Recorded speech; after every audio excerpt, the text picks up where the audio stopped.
Hello there and welcome back to the Cozy Club, my friends. Pokemon Unite's foundation is based on the iconic variety of Pokemon that it has to offer. However, finding that perfect Pokemon that best suits your playstyle can be very difficult because there's so many different playstyles and different Pokemon to choose from. Maybe you like to play the assassin type that does a bunch of damage and kind of sneaks upon the enemy. Or maybe you like being that ultimate damage sponge, really providing distractions for the enemy team and just being overall that tank character like Snorlax. Either way, those are both great options, and on today's video, I can assure you that after we go through each Pokemon very quickly but in depth, you're definitely going to know which one you want to main, master, and really figure out to conquer Pokemon Unite. On games like Pokemon Unite, it's imperative to your playstyle that you learn how to master one Pokemon up to about 3 so that you can adapt to each and every game, and on today's video, we're going to achieve just that. Now, quickly, before we begin rapid firing through all these Pokemon, if you want to continue to see high production Pokemon Unite videos, consider subscribing to the Cozy Club today because it is absolutely free to join the hype, join the fun, and it helps support the channel a ton. All right. Let's begin. Alrighty, let's go ahead and begin this list with Absol. Absol is a high offense, high mobility assassin that is labeled in game as a speedster. He absolutely specializes in surprise attacks from the jungle and does amazing in the early game. It's easy to learn combos and really high mobility to go around the map quickly. Makes this game not really even feel like a MOBA. If you're trying to really get that authentic Pokemon experience, Absol's going to be a great pick for you, especially if you enjoy solo queuing, because you can carry the match by yourself and you're really embodying a solo play style. Now, Absol's main weakness is it doesn't have a lot of health, so it can be a little bit squishy and is definitely not excelling in giant team fights. It's gonna be a lot better as a solo 1v1 Pokemon player, but you know, Absol's edgy, so it's got that cool factor. All right, moving on to Ninetales. Ninetales is going to use its abilities to really control the enemy with slows and stuns while providing some pretty solid damage overall. Now, one of my favorite things about Ninetales is it evolves very early, resulting in a very quick power spike and providing support for your team really right out the gate of the battle. Ninetales' biggest weakness, though, is that it's very fragile and very low mobility. Kind of makes it feel like you're moving very slow through the map. However, at the time of recording this video, it's pretty dang safe to say that Ninetales is by far one of the best characters in the game, offering a perfect mix of crowd control, great offense, and just an overall super solid Pokemon for team fights. Looking at one of my personal favorite characters in the game, we're going to take a look at Charizard. Charizard is just an absolute powerhouse and honestly, candidly, just a ton of fun to play. Something about spitting that fire on your Pokemon in 2021, it never gets old.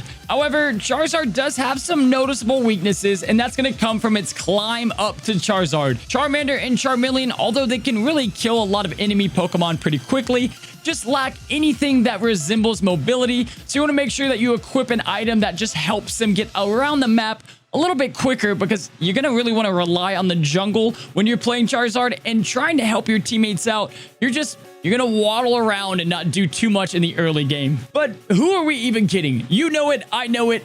It's freaking Charizard, man. What other reason do you need to pick him? Moving on to Charizard's fire-type cousin, Cinderace. Cinderace is going to be an attacker that really excels in long-distance damage. It's going to avoid taking damage itself by keeping its enemies at a distance. Cinderace's auto attack speed and damage is arguably the best in the game of the dedicated range attackers. Its primary skills focus on keeping him alive through the avoidance of going and clashing with enemy Pokemon. However, that all being said, its obvious weakness is its lack of tankiness, and if the enemy catches you by surprise, you're definitely going to have a very quick death. All in all, Cinderace is just amazing. Moving on to this guy. Cramorant uses his abilities for knockups and disturbing the enemy's placements with some high AoE damage and crazy abilities. Cramorant rewards players who have careful aim and excel when combined with a character that can lock down the enemy to start some awesome combos. Now, its obvious weakness is the low mobility and really the self-peel, which can lead to a quick death if their team is not aware of the diving threats. Essentially, if you're just a Cramorant against a full team, it's not going to go well, but the early game carry and one-on-one makes it a very solid Pokemon. Mr. Krabs Crustle. Crustle is a high health tank who can dish out a surprising amount of damage. Now, Crustle's playstyle is going to fit players that revolve around pinning enemies into walls or the terrain that it can build itself. Looking at Crustle's biggest weakness is its reliance to shoot those skill shots and land them accordingly. However, it does amazing in kind of the early tiers of rank, does fall off compared to the other tanks, but pretty solid Pokemon overall. Essentially, if you like to terraform and control and build landscapes, it's a lot of fun to be had, but it takes some time to master. It's time to look at the one true healer of Pokemon Unite. Eldegoss is going to be the main support of this game, and really there's nothing like it. Currently, Eldegoss is the only dedicated healer in the game, like I said, and it's highly recommended that if you want to play Eldegoss, you need to team up with different players. You don't want to solo queue with this Pokemon, as your players around you aren't going to know to stay by you, and it's going to be a lot harder to heal. However, if you find yourself dying a lot, Eldegoss is a highly durable, practically unkillable with its Unite move that makes it untargetable. Now, its biggest weakness is going to be its very minimal damage and reliance on other players and the skill caps of who you're playing with. Oh, Garchomp. Garchomp is this late game insane life-stealing monster. Its playstyle rewards players that don't mind a slower start in exchange for some amazing AoE damage and the potential to really carry the late game. However, Garchomp is by far probably the slowest evolving, slowest feeling Pokemon, so that early and mid game, you're not going to really feel like you're contributing much. And if your team loses those early battles, you're not going to be able to provide enough support to help them even get to the late game where you really even have a chance. Enemy Pokemon are going to have a tough time escaping once you do go and initiate those team fights, but its biggest weakness, again, is going to be that early game. Referring to my last video, with how important Dreadnought is, and with this only being a 10-minute MOBA, I just feel like late gamers have less of an edge because you don't get that much time in their ultimate, crazy form. Garchomp, although amazing, definitely suffers from this problem. Speaking of incredible late game Pokemon, we're on to Gardevoir. Now, Gardevoir is Pokemon Unite's newest Pokemon. I feel like I'm saying Pokemon all the time. Gardevoir specializes in heavy AoE damage, and its skills are highly reliant on an individual's aim. Gardevoir's Unite move is highly unique in that it locks down the enemy for multiple seconds, allowing for your follow-up from your teammates. With all the Ultimate and Pokemon Unite moves, you're definitely going to destroy people if you can get the hang of it, and if you played a game like Overwatch, Zarya is a good comparison. Now, again, its weakness is similar to Garchomp. It just takes a long time to get Gardevoir going, and even though you have some of the best damage in the game, you just feel like it just takes so long, and this game is all about kind of ramping up quickly. So a lot of cons there, but the pros are massive. You're going to be a little bit squishy with some high damage. Truly a glass cannon. Let's face it, if we were going to poll like 9 out of 10 people about their favorite Pokemon from the early days, Gengar is going to be the obvious choice. I don't know how to say this, but like Gengar feels the most like the Pokemon that you're playing by truly haunting other Pokemon with easy to execute combos, very high damage on both enemy Pokemon and those big objectives. He's just an overall joy to play. Once you have truly mastered landing those status effects, it's just going to shine in the mid and late game. And really, Gengar's only weakness is its susceptibility to being focused down due to the short range it has and, well, his low health totals. Gengar equals the jungle. This is your home. Now, games like Pokemon Unite, they always have that kind of trickster, speedster, kind of stealth but high damage Pokemon, which leads us to Greninja. And to put it simply, Greninja is like a ninja. Now, if you enjoy high burst amounts of damage and securing the final blow, Greninja may be your character. But trust me, if you're one of those people that like to button mash and just spam all your abilities, you don't want to pick Greninja. He's really rewarded for being precise with your cooldowns and really using those abilities to secure quick kills, get the reset, and do it again. Greninja's stealth and reset combos reward players who have high map and fight awareness overall and really know what's going on in the battle. If you have those advanced settings turned on where you can pick who to target in the team fight and you've really mastered that, you're going to love Greninja.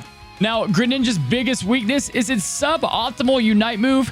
Really doesn't feel like you're doing it a lot with that. It's not a game changer by any means, and the way it gains its shield is just a little wonky. Now, don't get me wrong, I love Greninja, but if you're caught off guard or, again, you're not precise with your abilities, He's just simply not the Pokemon for you, but there's a lot of players that can do amazing things with him, and I'm starting to see him a ton. As I'm making my way through Masters, you're seeing a lot more of these guys come out. Moving on to one of the biggest poster boys in all of Pokemon, Lucario. Now, Lucario is a highly mobile, early game, massive dominating skirmisher. Lucario has some really powerful basic attacks and can absolutely punish out of place Pokemon that aren't where they're supposed to be, and he can easily quick and take objectives with his quick attack or power up punch. He can quickly get from one place to another and doesn't have any obvious weaknesses. However, in the late game, you don't really fear him as much as the other Pokemon. He just is definitely great at a little bit of everything. Early, mid, late game. Has no obviously bad abilities or bad pathways. If you want like an overall amazing Pokemon, pick Lucario. Okay. Conversation time. Let me know down in the comments, is it just myself, or are the original kind of trading only Pokemon just some of the coolest, like Gengar, Alakazam, Machamp? They're all just awesome, but we're going to talk about one of them, and that is going to be Machamp. Now, Machamp is the true meaning and definition of the all-around class. Now, I can definitely talk about Machamp because he's my favorite Pokemon to use. I have the most playtime with him, and I climb my way to master with him with pretty much ease because he's one of the best junglers in the game. Machamp has a very quick power spike with submission. His high mobility allows him to control all stages of the game. He honestly just creates amazing opportunities for his teammates, and with a well-timed Unite move, he's honestly capable of deleting literally the entire team. It's insane.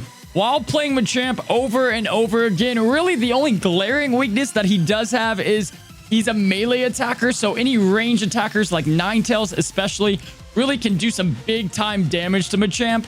Machamp doesn't care about status effects. It's only going to make him better, and he has a lot to offer with how fast he is and powerful damage. If you're trying to find a mix who's great at a little bit of everything, Machamp's your guy. You know, I just knew. I had a feeling that either Jinx or Mr. Mime, one of those scary nightmare-inducing Pokemon, were going to make their way in this game. And that's going to bring us to Mr. Mime. Now, Mr. Mime is a very high scaling, really no ceiling on what you can do with this guy. He is the truest sense of a support, and he can just do wonky abilities that no one else can do. If you like being that guy that's a little bit different, Mr. Mime is definitely going to be the Pokemon for you. However, you can't really flex around other Pokemon. You're going to have to dedicate a lot of time. So if you're just a one-trick pony and you just want to get really good at one Pokemon, Mr. Mime might not be a bad idea. Mr. Mime is going to reward players who are willing to put that time into learning its intricacies, and he's a support who will put out a surprising amount of damage. Mime can take control of the mid-game nearly single-handedly, and he does okay in the late game as well. Now, his ultimate won't wow you with the damage, but it's great for engaging team fights and can really control the ultimate beginning of each and every in-game battle to get that Zapdos. Looking at Mr. Mime's weakness, he's a little heavy reliant on those skill shots, and he typically needs another high skill, high damage character like a carry to finish off the Pokemon for him. But those dang barriers, man, they're ridiculous. Oh, Pikachu. Could you truly have a Pokemon game that doesn't have Pikachu in it? Now, quickly, I don't want to derail too much, but I want to ask you guys, because we talk about this with hundreds of people on the stream all the time. By the way, guys, I do stream on Twitch every Monday, Wednesday, Friday. We do really everything you can imagine, so join in on the fun. But in the comments, do you feel like we were conditioned to like Pikachu? You know, if you ask someone who their favorite Pokemon is and they say Pikachu, I feel like we were conditioned. Team Raichu all the way, baby. Now, Pikachu is going to excel in the beginning of the game. He's super easy to learn and can land some great stuns with some pretty amazing follow-up damage. Now, the character's powerful, and his quick attacks can easily provide the damage to kill mobs, get that last hit on the Pokemon, but its biggest weakness is it's pretty easily predictable. It's really squishy, and guys, it falls off a pretty big cliff towards the end of the game. Once you're in that 9 to 10 minute mark, probably the most important part of the battle, you just don't fear him as much, and you can completely focus him and just get rid of him. But dang it, it's just so hard not to love Pikachu. Moving on to Slowbro. Now, while it may not be the sexiest pick by, lack of the expression, Slowbro can just pick one Pokemon on the enemy team who's just not allowed to play anymore. Slowbro is just absolutely excellent in team fights and is nearly impossible to kill, which makes it almost the best defender in the game. It's really easy to pick this guy up, make mistakes because you got some great health, and overall is really control friendly for beginner players. He's an amazing Pokemon whether you just pick up the game or want to grind for the master rank, and its biggest weakness is, well, it's low mobility. Are you surprised that Nintendo, they didn't name him Fast Bro, it's Slow Bro, and you're definitely going to feel that. But outside of that, he's got amazing damage, good survivability, good control. I love Slowbro. We said that Slowbro was almost the best defender of the game. Now we have arrived at the best defender in Pokemon Unite and the best tank by a large margin. Snorlax is just absolutely irreplaceable on the best teams in Pokemon Unite. He's the true definition of a tank, and its disruption of the enemy team and stalwart defense of objectives make it a fan favorite. And really, if you're trying to find a weakness, the biggest thing you could find is that it kind of levels up slowly with its beginner abilities. They're not that amazing, but once you get... he's just insane once it gets mid to late game. You can steal Pokemon. You can really defend any objective with barrier. It's just a very solid pick overall. Pretty much, if you're used to playing tanks or defenders in other MOBAs or other games and you like to just soak up the damage, be that giant distraction, you can't go wrong with Snorlax. If you just absolutely love mobility and moving around quickly and really just prioritize positioning, Talonflame is awesome. Talonflame is just near impossible to lock down, and it can get in and out of objectives for very quick kills, really quickly and swiftly, making your team just toxic and mad and angry when the Talonflame takes that Dreadnought for the third time. Effective burst damage and guerrilla tactics will make a successful Talonflame player. Its biggest weakness is zero survivability, really, if it's locked down. And again, you're not going to stay alive if they focus you. You're going to be dead really quick and it's over. Yes, one of the OGs, man. Love this guy. Venesaur is like the definition of a catapult. It's immobile, but it can deal amazing, insane amounts of damage off screen. It's like stands in place and has amazing moves that are they're very focused in its aim. Like Razor Leaf hits a very row or Solar Beam hits a row, but it's insane. Venusaur was once considered one of the worst Pokemon, but it got a nice buff and its damaging moves require really extremely careful aim. But the reward is just amazing as you can just do so much with this Pokemon. Venusaur is becoming more and more fun to play, but if you definitely want to have that Pokemon that just kind of like carries the one-on-ones or just massively makes that difference in the team fight, he may not be your first choice. He does awesome damage again, but if you can't land those shots, you're not going to provide a lot of help for your team. So in essence, he's not the best beginning Pokemon, but if you can master him, he can severely punish the enemy and do some crazy things for his team. Moving on to Wigglytuff. Now, Wigglytuff is this AoE disabler that really needs to rely on its team to follow up. But if they can be right behind you, you can completely control enemy teams with some powerful moves like Sing that just completely disable everyone. Now, don't let the fluff fool you, man. Wigglytuff can just pump out some awesome damage as well. And again, another Pokemon that just got kind of ramped up at the time of this video is capable of supporting the team with control and doing some awesome damage. Wigglytuff's biggest weakness is that its engage is extremely precise and is prone to little effect when thrown at the wrong time. If you mess up your abilities, you're going to be a sitting duck and probably going to die. I do have to say, all of the supports in this game feel really good to play, and Wigglytuff is definitely a fun one. So if support is the role you want to play and Mr. Mime doesn't suit your playstyle, go the Wiggly. All right, we have gone through all of the playable ones. We've got one more left, and that is Zeraora. Zeraora is just the strongest speedster in the game at this point. With a perfect mix of just high mobility and two different playstyles, it's a really easy pick for lane or jungle. He's kind of the jack of all trades. If you enjoy like getting extra sweaty and always going for that MVP, Zeraora is probably a great pick for you. But keep in mind, it's kind of like the Patriots in the 2000s decade. Like, they know you're good, so they're going to focus you really hard. So in team fights, you expect to die first because you're going to get swarmed. But his damage output, his mobility, he's insane, and not enough people are maining this guy.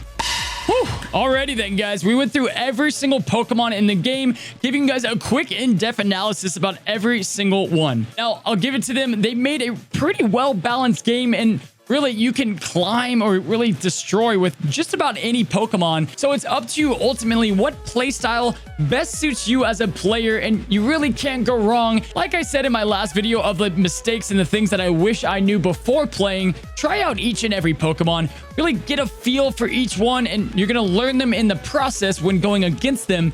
And you're going to really find the best fit for you. All in all, I want to thank you guys for stopping by the Cozy Club today, learning about each and every Pokemon within the game. Hopefully you enjoyed and definitely learned a thing or two. And if you did, again, love hearing from you guys in the comments below. Guys, come join me live on Twitch again Monday, Wednesday, Fridays.